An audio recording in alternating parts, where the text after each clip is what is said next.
우리가 성모형신 예배를 드린 지도 되게 엊그제 같은데 우리 몇 월이죠 지금? 6월이요. 예, 벌써 6월이에요. 다음 달이면 우리 수련회 가고 또 며칠 지나면 우리 새벽 기도도 할 거고요. 또 얼마 지나면 맥주감사절이고 또 지나면 추수감사절 지나고 또 지나면 크리스마스고 그렇게 1년이 지납니다. 벌써 우리가 이렇게 1년의 절반 6월을 맞이했는데요. 시간이 너무 빠르죠. 우리가 이 반년의 시간을 우리가 이 시간 잠시 뒤돌아서 멈추어 생각해 볼게요. 나는 무엇을 바라보며 이 6개월을 달려갔는가? 나 6개월 동안 뭐 했지? 내가 가는 방향은 잘 맞는 방향으로 가고 있나? 나는 어떤 어려움과 어떤 기쁨을 올 6개월 동안 맞이했나? 한번 생각해 보셨으면 좋겠어요. 중간 점검이 제일 중요하잖아요. 그렇죠? 우리가 그러한 의미에서요. 오늘 이 시간에는 오늘 본문이 말씀하고 있는 이 에베네셀이라는 것에 대해서 깊게 묵상하고 우리들의 삶에도 이 에베네셀을 묵상하고 고백하며 우리의 삶의 중간 점검의 시간이 되기를 간절히 소망합니다. 네. 소망하시죠? 네. 소망하시죠? 아멘. 좋습니다. 네, 에베네셀은요 이스라엘의 지명입니다. 오늘 본문에서 추측해 볼 수 있는 건요. 오늘 본문을 보게 되면 12절에 사무엘이 돌을 취하여 미스바와 센 사이에 세워 이르되 여호와께서 여기까지 우리를 도우셨다 하고 그 이름을 에베네셀이라 했다. 라는 건 이 지역이 원래 에베네셀이었다는 뜻일까요? 지금 에베네셀이 되었다는 뜻일까요? 네, 그쵸? 원래는 다른 이름을 가지고 있었는데 이스라엘 백성들과 사무엘이 어떤 사건과 시간을 지나면서 이제부터 여기는 여호와께서 우리를 여기까지 인도하셨다라는 에베네셀이라 부를 거야 라고 정했다는 거겠죠. 자, 이러한 고백, 이 에베네셀이라는 단어는요 찬양에도 굉장히 많이 애용되는 단어예요. 혹시 아시나요? 에베네셀? 좀 들어보셨을까요? 뭐 들어보신 분도 있으시고 에베네셀 좀 처음 들어보는데요? 하실 수도 있을 것 같아서 영상 준비했습니다. 찬양이 되게 많아요. 한번 보시면 좋을 것 같아요.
제가 사준 거는 유튜브에 에베네셀 치니까 이 네 가지가 나오더라고요.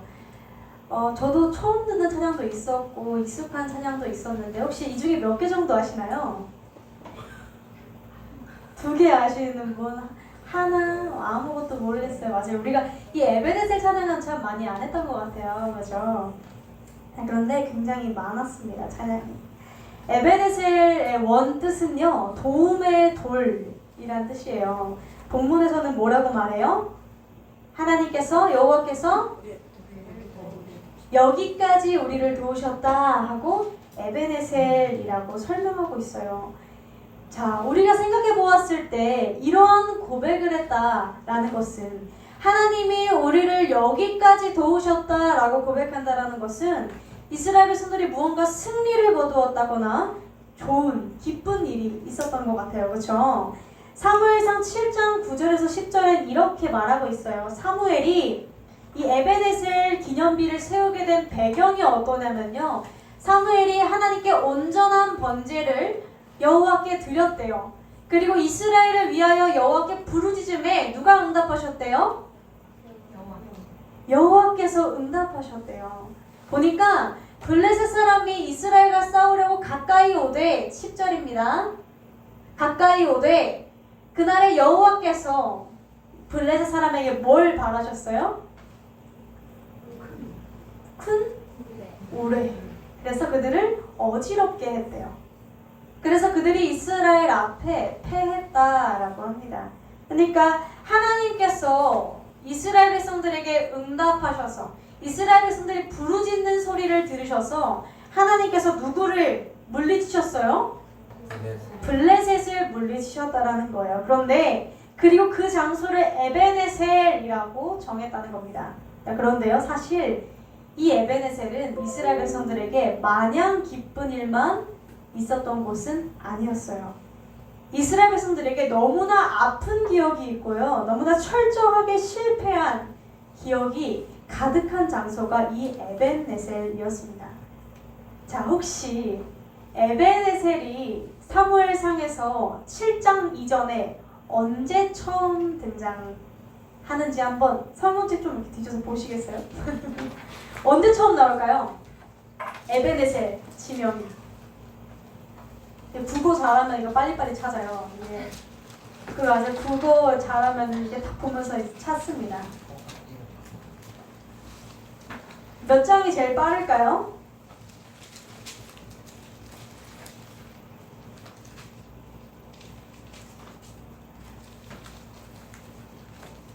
에베네셀이 어디 나오죠? 네, 지사님.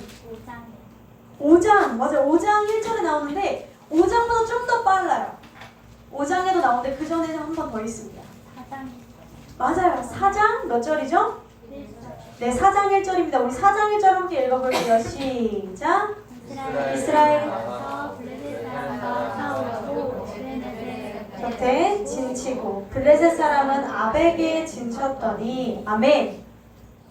자, 이스라엘 백성들이 지금 4장에 나왔다라는 건 무슨 얘기예요?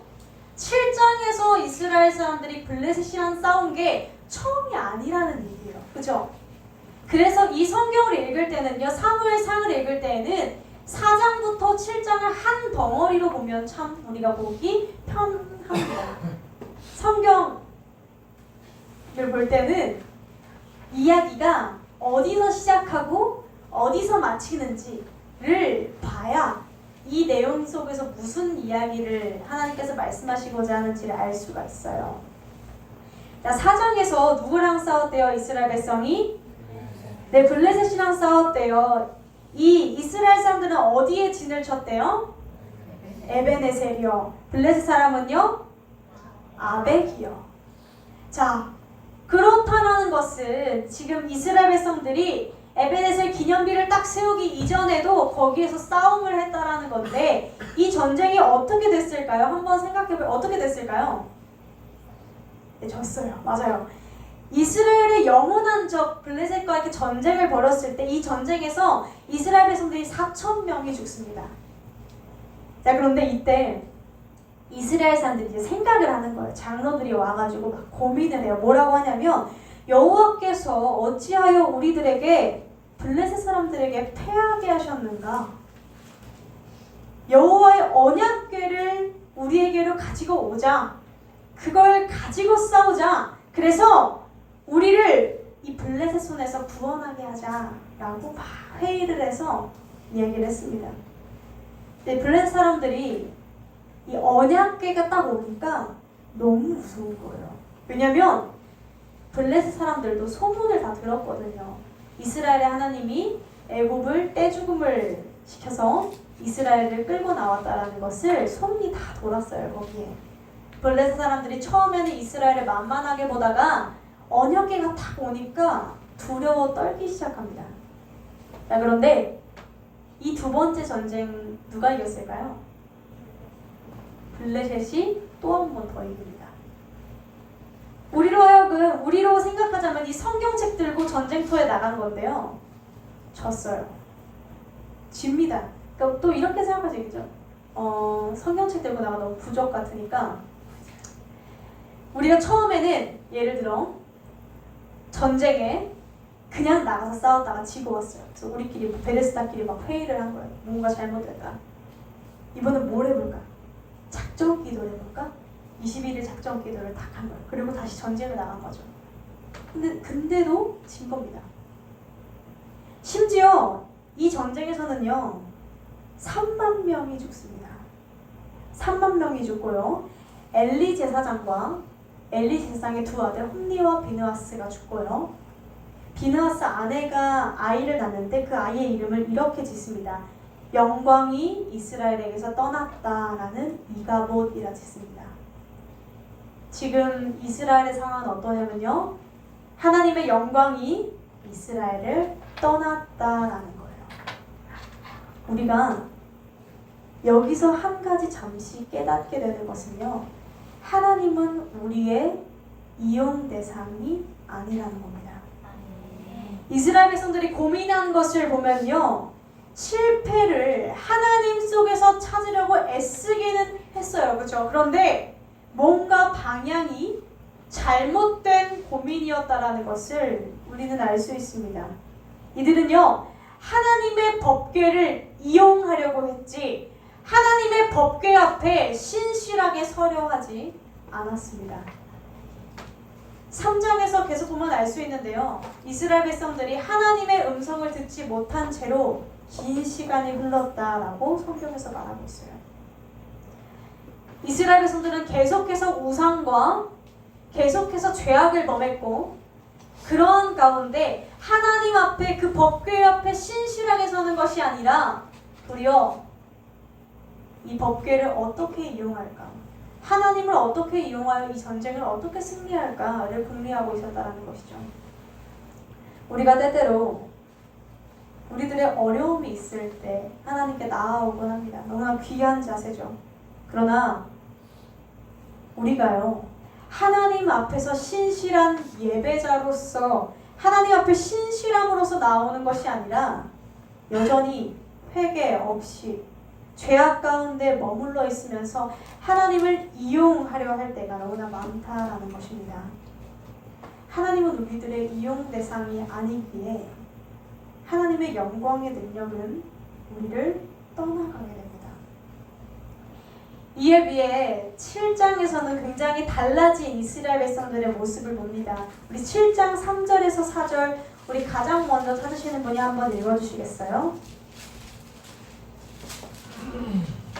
사무엘이 이스라엘 족속에게 일러 가로되 너희가 중심으로 여호와께 돌아오려거든 이방인들과 아스다롯을 너희 중에서 제하고 너희 마음은 여호와께로 향하여 그만 섬기라 너희를 블레셋 사람의 손에서 건져내시리라. 이에 이스라엘 자손이 바알과 아스다롯을 제하고 여호와만 섬기니라. 아멘. 자, 4장과 다르게 이들의 손에는 법궤가 있나요? 없나요? 없어요. 달라진 것은요. 이들은 하나님 앞에서 회개하고 엎드리며 하나님 앞에 신실함으로 나아갔다라는 것입니다. 우상을 제거하고 자신들의 마음을 오직 하나님께로 향해서 하나님만을 섬기기로 마음먹습니다. 우리가 참 우리들의 신앙을 돌아볼 때예요. 그 무엇보다도 우리는 마음을 되돌아보아야 합니다. 우리가 믿는 그 하나님은요, 참 신이셔서 그분은 우리와 같지 않으셔서 겉으로 드러난 것에 개의치 않으십니다. 우리들의 눈은 참 어리석죠. 그래서 겉으로 드러난 것에만 관심을 가집니다. 뭐 화려한 스펙, 아름다운 것들, 보기에 좋은 것, 우리의 겉으로 드러난 행동들, 겉으로 드러난 직분들, 자리들, 위치, 물질, 사람들의 말, 이러한 것들, 나를 포장하기에 좋은 것들, 에만 관심을 가져요. 근데 예수 그리스도께서 이 땅에 오셔서 하신 말씀이 생명이 없는데 옷으로 화려하게 꾸미면 무슨 소용이니라고 하셨어요. 우리의 마음이 하나님 앞에서 생명력이 있게 살아있는가, 살아있는 채로 나는 내 몸을 치장하고 꾸미고 포장하고 있는가, 아니면 나의 상태는 영적으로 죽어있는데 육적으로 화려한 것들만 좀 보이지는 않은가. 우리가 정말 되돌아보아야 하는 질문이겠죠. 제가 이제 저도 사실 조금 있어 보이는 거, 사람들 앞에 인정받는 걸 되게 좋아하는 타입이에요. 모두가 사실 그렇지 않나요? 사람들한테 웬만하면 인정받고 싶고, 웬만하면 화려하고 싶고, 웬만하면 성공했다 소리 듣고 싶고, 웬만하면 잘 산다 소리 듣고 싶고, 웬만하면 행복하다, 너 잘 사는구나, 너 그럴듯하게 사는구나 소리 듣고 싶죠. 저도 이런 걸 되게 좀 좋아하는데, 제가 어떻게 수업 시간에 교수님이랑 이제 막 이렇게 좀 약간 본 수업 말고 약간 시간 남을 때 잡담 주고받을 때 있잖아요. 그때 그래서 웃으시면서 교수님이 우리한테 이야기해 주셨던 게 있었어요. 제가 보면서 참 세상 눈에 보이는 것들이 하나님 앞에 무슨 소용일까 싶었던 그 생각이 든 적이 있었는데, 너무 진지하게 보지는 마시고요. 이게 제가 한두 번 언급한 적 있죠. 천사의 실제 모습. 이게 제가 천사를 봤다라는 게 아니라 성경에 나온 그 천사를 설명하는 에스겔 구절 있죠. 그거를 AI로 이렇게 구현해낸 영상입니다. 기술이 좋아졌어요. 웃으면서 한번 진지하게 말고 봐볼까요? 네. 소리는 없는 영상이고요. 한번 네.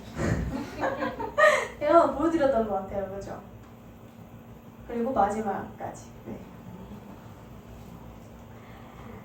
자, 이걸 보실 때 어떤가요? 이게 천사라면 우리는 표현하자, 어머 정말 천사 같다. 욕 같죠? 약간. 이것을 봤을 때 저는 그런 생각이 들었어요. 하나님이 말씀하시는 아름다움과 사람의 눈으로 보기에 아름다운 게 참 다르겠구나 라는 생각을 했어요. 교수님이 저에게 그런 말씀을 하시더라고요. 조금 더 성경적으로 가보자면 우리들 눈에 진짜 광명의 천사 같다, 아름답다 하는 건 사단일 거예요. 왜냐면 우리들의 눈에 보기 좋아야 꽃이잖아요. 그죠? 그리고 천사는 저렇게 생겼다라고 하나님께서는 우리 말씀 가운데 나는 외관을 보지 않아, 난 중심을 보지 라고 항상 말씀하셨어요. 그죠? 저는 이 말씀이 그냥 하는 말이 아니라는 걸 매 순간 느낍니다.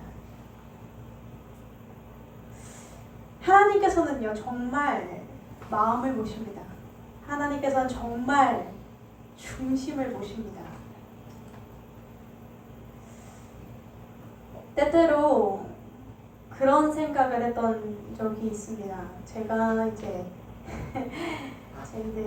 학교를 가게 되면 다 전도사잖아요. 그리고 다 이제 준전임, 목사님, 어디든 다 말씀을 전하는, 그리고 어떤 공동체에 소속되어 있는, 그런데 그게 있어요. 교회 저전도사 여기 교회를 하면 사람들이 다 네이버에 검색을 해봐요. 자연스럽게 그렇게 하더라고요. 어디 교회래? 아 여기 교회래? 여기 괜찮대? 이렇게 좀 이렇게 해요. 근데 이제 보면요, 건물이 장난이 아니에요. 너무 멋있는 교회가 참 많은 거예요. 그 건물 구조가 정말 예배 그 소리와 그 정말 전문가들이 총 출동해서 공간 디자인 전문가들이 정말 아름답고 정말 하나님을 찬양하기에 최적화된 그런 건물들을 봤어요. 근데 거기에서 지금 우리나라 초대 지어진 정말 100년 넘게 역사가 있다라는 그곳에서 사역하는 한 친구가 제가 그래서 야씨 부럽다. 그래서 야 좋겠다 너 막 이러면서 얘기를 했어요. 야 어때? 어때? 이러면서 이제 얘기를 했는데 그 친구가 저한테 이런 얘기를 해주는 거예요. 와보면 알 텐데 별거 없어. 이렇게 말하는 거예요. 제가 그래서 안 가봐서 모르겠는데 그랬어요. 이제 그랬더니 저보고 그런 얘기를 하더라고요. 허무해 라고 말을 하는 거예요. 되게 사람들이 갖추어져서 온대요. 꾸미고 그런 직분을 받을 때 이렇게 또 시험도 보고 나름의 프라이드도 있고 하대요. 근데 그런 생각을 종종 한대요. 이게 하나님이 원하시는 교회가 맞을까? 평생을 이렇게 하다가 하나님이랑 상관없는 공동체였다는 말을 들으면 어떡하나? 그런 생각을 한대요. 단순히 이건 크기의 문제를 말하려는 게 아니고요. 우리가 보기에 중요한 그 외관이 그렇게 하나님 앞에서는 중요하지 않을지도 모른다는 얘기예요. 디모데후서 3장에 이렇게 말씀해요. 경건의 모양은 있지만 경건의 능력을 부인하니 이 같은 자들에게서 너가 돌아서라 라고 말씀하세요. 경건의 모양은 얼추 그럴싸하게 가졌지만 내 안에 주님의 능력과 내 안에 그 내용이 없다면 우리는 영적 전쟁에서 실패할 수밖에 없습니다. 다시 말하자면요, 우리가 이렇게 매 주일마다 드려지는 이 예배 있잖아요, 그죠? 주일 예배. 이 예배에 우리가 얼추 찬양팀도 갖추고, 얼추 이젠 대표기도도 갖추고, 얼추 설교도 갖추고, 얼추 헌금도 내고, 얼추 여기에 앉아서 이 시간을 보내고 있지만 하나님 앞에서 나의 신실함이 사라진 예배라면, 하나님, 우리 정말 내 앞에 하나님이 앉아 계시다면요, 그럼 어떡하시겠어요? 하나님이 지금 보고 계시다면 어떡하시겠어요? 나의 마음이 정말 하나님 앞에서 떳떳할 수 있을까요? 모양만 채우고 있다면요, 우리는 영적 전쟁에서 실패할 수밖에 없다는 얘기입니다. 그리고 그 처참함을요, 우리는 우리의 눈이 너무나 가려워져서 보지 못해요. 굉장히 우습죠, 우리들의 모습이요.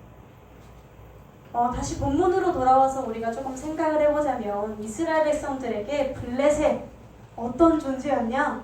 정말 넘을 수 없는 산과도 같은 존재였어요. 처참하게 깨지고 처참하게 실패해서 블레셋 이름만 들어도 막 발발발발 너무 떨리던 그런 존재가, 이스라엘 백성들의 그런 존재가 블레셋이었어요. 우리는 성경에서 이야기가 이스라엘 백성들을 중심으로 이렇게 흘러가니까 이스라엘이 뭐 되게 대단한 것 같지만, 세계 역사에서 본다면 이스라엘은 굉장히 작은 나라입니다. 우리나라보다도 크기가 작고요, 너무나 작은데 심지어 이 나라 주변엔 다 강대국밖에 없어요. 이집트, 애국, 로마, 이런 정말 강대국들만 둘러싸고 있고, 우리가 역사 시간에 배운 그 메소포타미아 문명 있잖아요. 그게 이스라엘을 끼고 이렇게 있어요. 그래서 맨날 이 통로에 있는 거예요, 이스라엘 백성들이. 이집트가 위로 넘어갈 때 이스라엘은 싸우고, 얘는 허구한 날 강대국들이 몰려와서 이스라엘에서 싸웠어요. 맨날 짓밟히고 맨날 넘어지고 맨날 이렇게 했던 데가 이스라엘이었거든요. 심지어 이 블레셋은요, 이 당시 옛날이잖아요, 그쵸? 청동기가 세요, 철제가 세요? 네, 철제가 세죠. 우리 시대로 따지면 청동기 시대가 먼저예요, 철기 시대가 먼저예요? 청동기가 먼저죠. 똑똑하시네요. 청동기가 먼저예요. 그러면 좀 발달한 나라는 청동기를 가지고 있겠어요? 철제를 가지고 있겠어요? 철제를 가지고 있겠죠. 똑똑하시네요. 자, 블레셋은 철제 무기를 다루는 나라였습니다. 이스라엘 백성은 여전히 청동기 가지고 있던 나라였어요. 그러니까 물품을 블레셋 나라에서 수입해왔어요. 수입해와서 싸우는 나라인데 이길 수 있겠어요? 아니요. 상대가 맞아요. 민수이 정확해요. 상대가 안 돼요. 이스라엘 백성들에게 블레셋은 상대가 안 될 정도로 너무 두려운 존재였다라는 거예요. 심지어 지금 몇 번 졌어요. 처참하게 4,000명 죽고 3만 명이 죽었어요. 그러나 우리가 기억할 것은요. 하나님께서 바로 그 자리, 이스라엘 백성들이 블레셋에게 처참하게 실패했던 바로 그 에베네셀이라는 자리에서 그들이 당했던 수치를 은혜로 바꾸어 주셨다라는 겁니다. 하나님의 은혜가 그냥 흩뿌렸다는 것이 아니라 이스라엘 백성들의 가장 연약한 그 아킬레스건과도 같은 그 자리에서 철저하게 인생의 쓴맛을 봤던 그 자리에서 하나님께서 이스라엘 백성들을 철저하게 궁지로 모시고 그들의 시선을 다른 그 무엇이 아니라 하나님께만 돌리게 하며 그렇게 완전한 승리, 이건 하나님이 다 하셨다 라는 그 승리를 거두게 하셨다는 것입니다. 사랑하는 성도 여러분, 이 사실을 기억하십시오. 철저하게 무너졌던 그 자리에서 마침내 승리하여 하나님이 여기까지 우리를 인도하셨습니다. 우리가 고백할 수 있는 것은 이스라엘 백성들의 그 모든 굴곡과 그 모든 무너짐에는 이유가 있었다는 것인데요. 나를 무너뜨리고 그 자리에 주님의 새로우심과 영광이 가득 채워지기 위함이었습니다. 그 하나님을 우리가 마음에 새기시기를 원해요. 우리는 그릇이 된다면 어떤 그릇이 되고 싶을까요? 우리 성경 말씀엔 우리를 질그릇이라고 표현해요. 금이나 은이나 돈 같은 그릇은요, 씻어서 쓰면 되거든요. 그렇죠? 근데 질그릇은 어떻게 해야 되는 줄 아세요? 깨트리고 다시 만들어야 돼요. 근데 하나님께서 굉장히 재밌는 것은 우리를 질그릇이라고 표현하시면서 내가 거기에 나의 보배를 담아줄게 라고 말씀하세요. 근데 이 보배를 잘못 담으면 이게 질그릇이 맨날 깨지거든요. 맨날 깨지는 거예요. 맨날 깨지고. 근데 하나님이 뭐라 말씀하시냐면 날로 속사람이 더 새로워지게. 질그릇이 깨지면 깨질수록, 너가 부딪히고 깨지고 망가지면 망가질수록 그 안에 보배가 예수 그리스도의 생명력이 더 환하게 영광스럽게 자리하도록 내가 만들게 라고 하셨어요. 우린 질그릇이에요.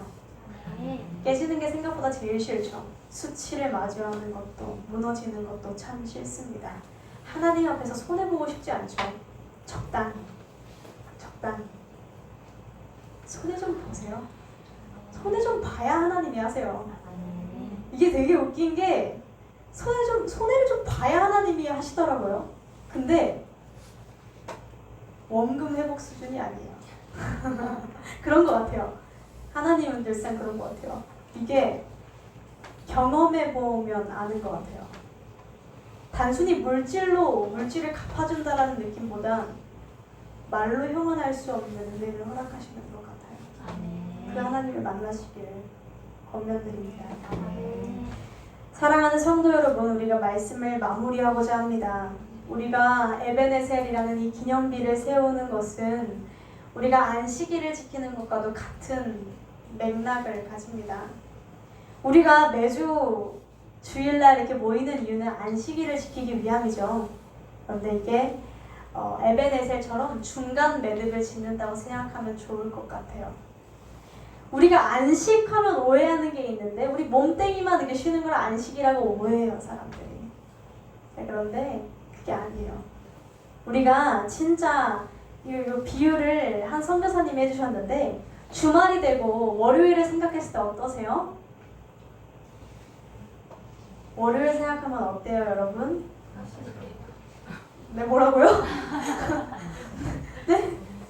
너무 싫어요? 끔찍해요. 학교 가기 싫어요. 끔찍하고 너무 싫어요. 너무 싫어요. 좋은 건 없나요? 네, 없어요. 우리 이걸 뭐라 그러죠? 세 글자로 월요병이라고 우리는 부르죠. 자, 그런데 안식은 일요일날, 토요일날 뭐 여행 가서 잠깐 쉬고 우리 몸뚱이 잠깐 쉬고 재밌는 거 보고 이게 안식이 아니래요. 왜냐면 그 안식은 그렇게 하고 나서 월요일을 생각하면 어때요? 아 주요 일요일 벌써 끝났어. 또 시작이야. 그건 안식이 아니라 제대로 쉰 게 아니라 회피한 거예요. 일주일 살아가는 거에 잠깐 나와가지고 회피한 거예요. 다시 거기 구렁텅이 또 들어가야 되잖아요. 보기 싫은 직장 상사랑 이렇게 마주해야 되잖아요. 그런데 하나님의 안식은 완전한 안식이었어요. 이스라엘 백성들이 이 에베네셀이라는 기념비를 세우고 나서 전쟁을 안 했을까요? 이후에 계속했어요. 계속. 근데 이스라엘 백성들이 그거 생각하면 어때요? 환장하죠. 이만큼 싸웠는데 앞으로 더 싸워야 돼? 너무 머리가 아프죠. 내가 이만큼 왔는데 더 가야 된다고? 너무 아픈 거예요. 그런데 이스라엘 백성들이 이 에베네셀이라는 것을 세웠다는 것은요, 하나님이 그동안 나로 하여금 이기게 하셨던 그 승리를 생각하고 정리했다는 거예요. 이걸 정리한 사람들은 어때요? 그동안 이기게 하신 삶을 정리한 후에 다시 남은 날의 삶을 보니까 해볼 수 있겠는데 나는 그 힘이 생긴다는 거예요. 오케이, 다시 한번 걸어가 보자 라는 힘이 생긴다는 거예요. 월요일을 생각했을 때 그래 다시 한번 가보자. 다시 한번 무섭고 두렵고 떨리지만 그동안 지금까지 하나님께서 여기까지 인도하신 그 하나님이, 그 신실하신 하나님이, 나를 버리지 않으신 그 하나님이 나를 지금까지 이렇게 인도하셨다면 앞으로 남은 날의 삶 한번 해볼 수 있겠다. 조금 더 이전과는 다른 굳센 걸음으로 그 새 힘을 붙들고 걸을 수 있다는 겁니다. 그 중간 텀이 안식이에요. 그리고 그 중간 매듭이 에베네셀이고요. 그래서 우리가 6개월 달려왔어요. 그죠? 또 남은 6개월이 있죠. 우리가 그 중간에 잠시 멈춰서서 지금까지 나에게 일하신 그 하나님에 대한 감격을 떠올립시다. 그게 있어야 우리가 또 살아요. 그게 있어야 살아요. 그렇게 우리들의 수치를, 나의 연약함을 강함으로 바꾸시고 은혜로 바꾸셨던 그 하나님을 기억하며 우리가 또 한 번 굳세게 걸어가 보게 되기를 주님의 이름으로 소망합니다. 기도하겠습니다. 하나님, 연약한 우리를, 수치와 어려움 가운데 잠겨있는 우리를 부르셔서 강함과 은혜로 허락하시며 너무나 감사합니다. 주님, 우리가 중간에 서서 지금 잠시 멈추어 돌아서서 여기까지 인도하신 그 에베네셀의 하나님을 떠올립니다. 앞으로도 걸어갈 수많은 길들이 있습니다. 그 걸어가는 걸음 가운데 지금까지 신실하셨던 그 하나님이 앞으로도 우리들에게 신실하여 주옵소서. 예수님의 이름으로 기도드렸습니다. 아멘.